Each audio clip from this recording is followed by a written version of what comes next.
एक साल पहले 11 दिसंबर 2023 में जब हमारी सरकार बनी थी, उस समय मेरे मन में एक इच्छा थी कि मैं डोडरा, जब मैं प्रदेश कांग्रेस कमेटी का अध्यक्ष बना तो डोडरा क्वार भी आया था, और आज मैं मुख्यमंत्री के तौर पर अपनी पहली चुनावी सभा को क्वार क्षेत्र से शुरू कर रहा हूं। ये मेरी पहली शिमला संसदीय क्षेत्र की चुनावी सभा है। अभी हमारे 2 प्रत्याशी घोषित हुए, जिसमें विनोद सुल्तानपुरी जी, जिनके पिताजी केडी सुल्तानपुरी जी होते थे, वो 6 बार सांसद रहे। उनके बेटे को हमने कहा कि इस समय पार्टी को आपकी जरूरत है। आप बेशक कसौली से 15 महीने पहले विधायक बने, और 15 महीने पहले विधायक बनने के बाद आपको आज दोबारा से इस संसदीय क्षेत्र का प्रतिनिधित्व करने का मौका मिलेगा, लेकिन आपको चुनाव लड़ने का मौका कांग्रेस पार्टी ने दिया है और आपको चुनाव लड़ना है। मैं देख रहा था जैसे ही विनोद सुल्तानपुरी और विक्रमादित्य जी का टिकट की घोषणा हुई, भारतीय जनता पार्टी जो दुष्प्रचार कर रही थी कि 4 जून को हमारी सरकार बनेगी, कैसे बनेगी, किस प्रकार बनेगी, ये सिर्फ दुष्प्रचार था। और हमने उसका जवाब इस समय अपने 2 जो सिटिंग विधायक है उनको टिकट देकर दिया। मुख्यमंत्री बनने के बाद हमने जब शपथ ली, सबसे पहले हमने अपनी आर्थिकी को मजबूत करना शुरू किया, और आज मैं दावे के साथ कह सकता हूं कि 1 साल पहले जो खजाना खाली था, उस खजाने को सही स्वरूप में आगे बढ़ने का हमने अवसर दिया। और आज जो भ्रष्टाचार के माध्यम से आपके पर जो खर्च होने वाला पैसा था, उसमें लगाम लगाई, और तकरीबन 2200 करोड़ रुपए का अधिक राजस्व हमें इस साल प्राप्त हुआ। और इस साल हमें कई चुनौतियों का सामना करना पड़ा।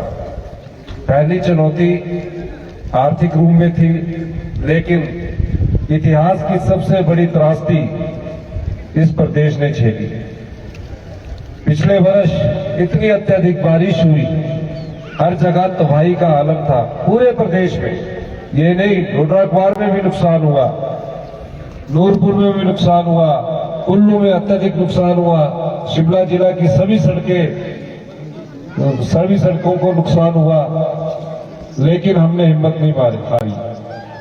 जब मैं शिमला जिला के दौरे पर गया, कुमारसंग गया, चौपाल गया, रोडू गया, सब जगह गया, उस समय सेब का सीजन पीक पर था, और अगर 15 दिन और 1 महीना भी सड़क खुलवाने में देरी हो जाती तो हमारे गरीब किसान बागवान का सेब सिर्फ बगीचों में ही रहता।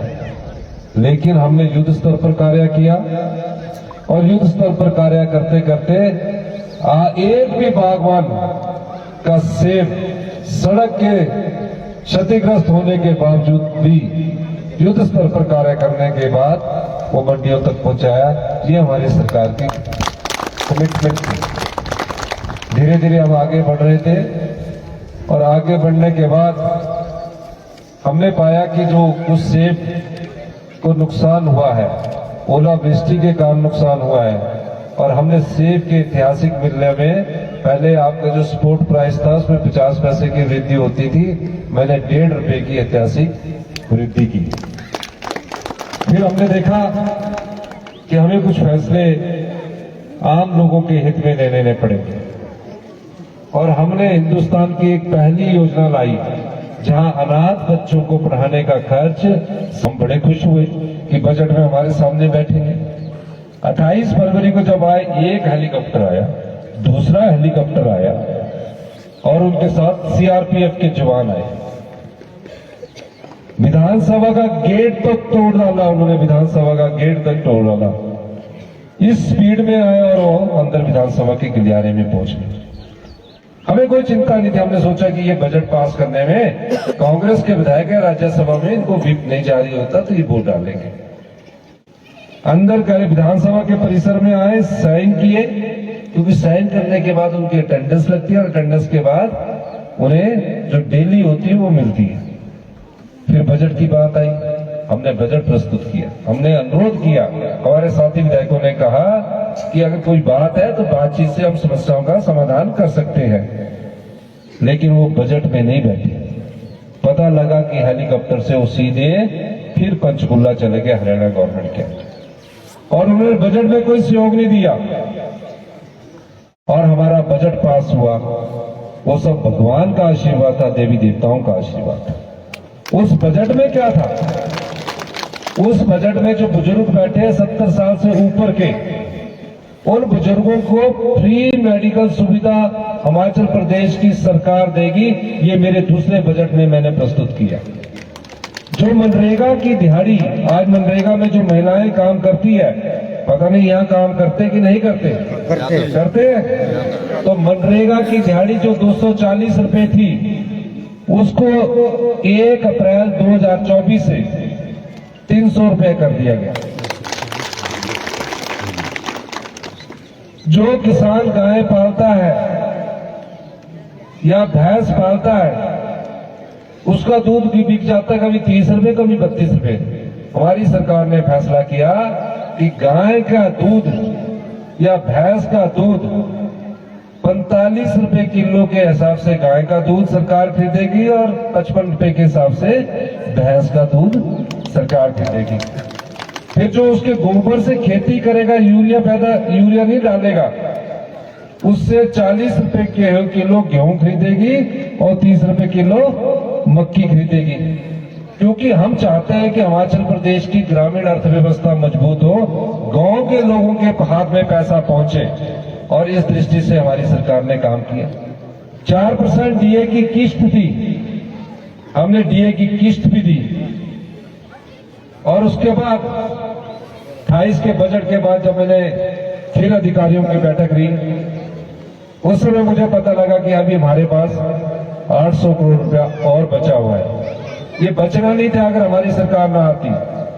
तो मैंने अपनी प्यारी बहना सुख सम्मान निधि योजना की शुरुआत की, और इसमें 18 साल से ऊपर की प्रत्येक महिला को 1500 रुपया हर महीने मिलेगा, और साल में 18,000 रुपया मिलेगा। मुख्यमंत्री होने के नाते ये मेरा वादा था, और अब इसके फॉर्म आपके वेलफेयर ऑफिस में है। सभी महिलाओं को वो फॉर्म भरने हैं। आपको ये पैसा पक्का मिलेगा।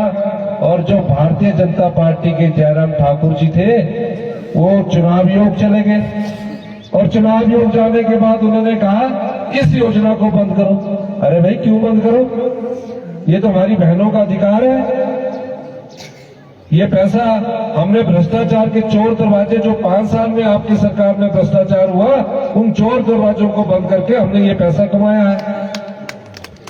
आपके समय नौकरियां बिकती थी, सबॉर्डिनेट सिलेक्शन बोर्ड हमीरपुर में है, वहां पेपर बेचे जाते थे, और जो पढ़ा लिखा बच्चा होता था उसको नौकरी नहीं मिलती थी, पढ़ा लिखा युवा होता था उसको नौकरी नहीं मिलती थी, जिसने पेपर खरीद लिया उसको नौकरी मिलती थी।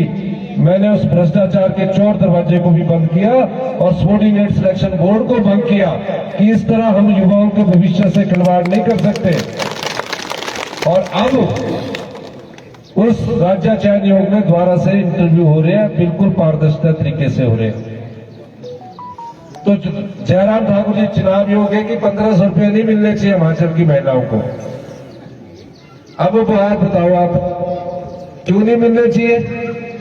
वो आपका पैसा है, आप लोगों का पैसा है। और हमने उस योजना को 1 मई 2023 से स्पीति में शुरू किया, 1 फरवरी 2024 से लाहौर में किया, लाहौल स्पीति डिस्ट्रिक्ट में पूरा हो गया, और 3 मार्च 2024 से पूरे हिमाचल प्रदेश में अपनी बहनें जो 18 साल की उम्र पार कर चुकी है, उनके शरीर में जब तक अंतिम सांस तक उसको पूरा 1500 रुपया मिलेगा। तो ये हमारी सरकार की योजना है। ये पैसा मिलना चाहिए कि नहीं मिलना चाहिए? नहीं मिलना चाहिए। हाथ खड़ा करो कितने हैं, पीछे वाले भी हाथ खड़ा करोगे, दोनों हाथ खड़ा करो आप भी। और अभी क्योंकि 4 संहिता ये 5 महिला मंडलों को, जितने भी महिला मंडल है उसको अभी हम घोषणा, युवक मंडल है जो भी अभी ब्लॉक है, जिससे चर्चा करने के बाद महिला मंडलों के से बात करने के बाद जब आचार संहिता खत्म होगी, मैं नवंबर में आपके पास आऊंगा।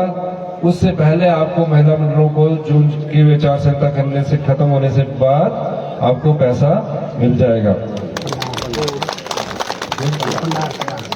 एक भंडार रोड की बात कही है, उस पर भी हम विस्तृत चर्चा मोहनलाल पारकर जी से बैठकर करेंगे।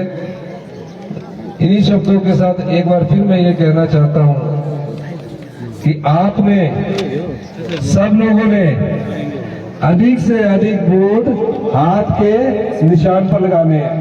सुल्तानपुरी जी पढ़े लिखे हैं, लॉ किया है इन्होंने। मुझे ऐसा पता लगा कि जो पिछली बार के सांसद थे बीजेपी के, वो सांसद यहाँ आए नहीं, एक बार आए 5 साल में। मैंने तो पहले ही आपको नवंबर का अपना कार्यक्रम दे दिया और इनको भी बोलूंगा अगर आप ये हमारे जब सांसद चुनकर आएंगे तो ये भी आएंगे। इनके पास भी पैसे होते तब आपने इनसे भी पैसे मांगे।